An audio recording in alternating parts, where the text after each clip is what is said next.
Hi, I'm Tim, and welcome to How To, our new series that helps you wind your way through the world of watches. Today, how to break your watch, which conversely is also how not to break your watch, starting with the minute repeater.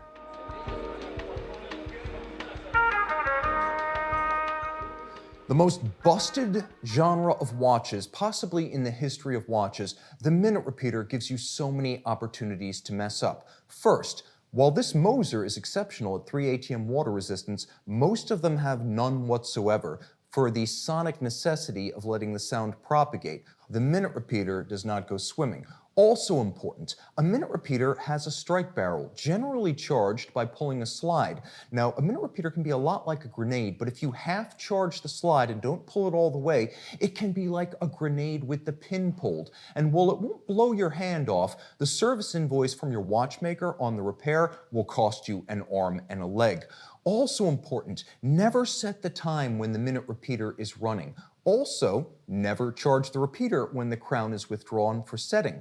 The minute repeater may be running even when you can't hear it, as there can be a gap in most minute repeaters between the chiming of the hours and the chiming of the minutes if there are no quarters. Also, the governor continues to run for a period after the chimes stop, so just to be careful, always wait 30 seconds between charging the slide again, or resetting the time.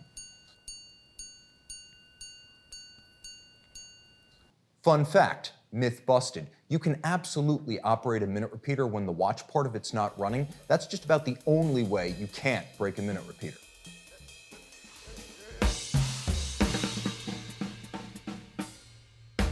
Dive watches. Famous for accidental drownings. They may look big, rough, and tough, but even the most hermetically sealed pro diver requires a yearly water test to meet its factory tolerances. Accidental drowning can be avoided by having your watch water tested before the swimming season starts each year. Also, do you see anything wrong with this picture? You should. This is a screw-down crown that's actually out several turns. It's easy to miss, so always double check. Also important, when water testing a dive watch, it may easily pass a high-pressure test, but fail a low-pressure test. This is because many of the seals, particularly those in the stem tube assembly, require some degree of compression to seal. A shallow water or low-pressure test often can compromise the seals in a way a high-pressure test cannot, because the high-pressure test compresses and reseals the watch. So test twice, low pressure and high.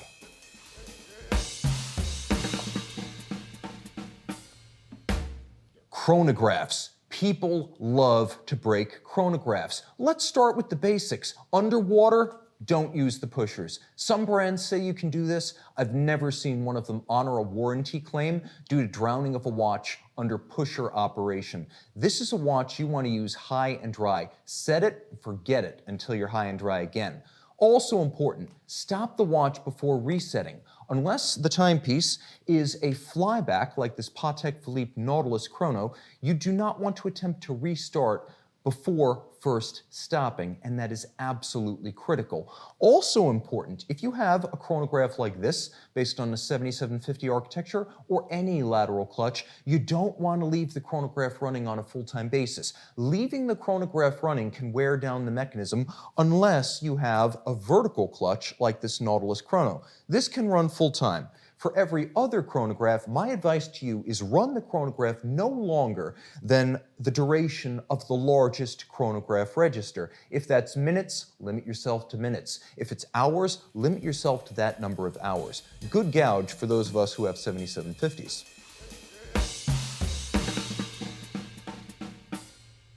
Perpetual calendars, a perpetual headache if you don't know what you're doing. This Patek Philippe, first and foremost, should never be set backwards. While there are bidirectional perpetual calendars from Ulysse Nardin, Moser, and others, this is a unidirectional calendar system.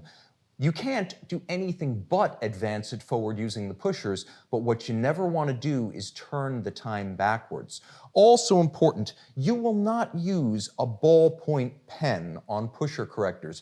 Your watch will come with a pusher corrector. Use that, or in a pinch, a plastic toothpick from a Swiss Army knife. Also important with perpetual calendars, the danger zone. Between 8 p.m. and 2 a.m., you will not use the pusher correctors on this Patek Philippe. Advance through the change, make your corrections at 6:30 a.m. Winding watches. Now, you can't accidentally overwind an automatic watch, so rest assured. The problem is, you can absolutely break a manual wind watch. While some Patek Philippe dynamometric crowns and de Bethune watches feature manual movements that are immune to overwinding, that's rarely the case. Here, with this A Lunga Unzona Richard Lunga Tourbillon pour le Mérite, I have an exceptionally sophisticated fusee and chain system. Now, there is a stopworks that will offer resistance so I don't overwind the watch and snap the chain. The problem is, any mechanism in a manual wind watch designed to slow you down and stop winding can be overpowered. Look at the size of my hand. Look at the size of the watch. Regardless of what you're working on, from a base grade unitas movement in a Panerai to something like this fantastic fusee and chain constant force device, always feel for building resistance as you wind a watch. A manual wind watch will speak to you. It whispers, but it doesn't scream. Feel the resistance in the crown and stop. That is how to avoid breaking your watch.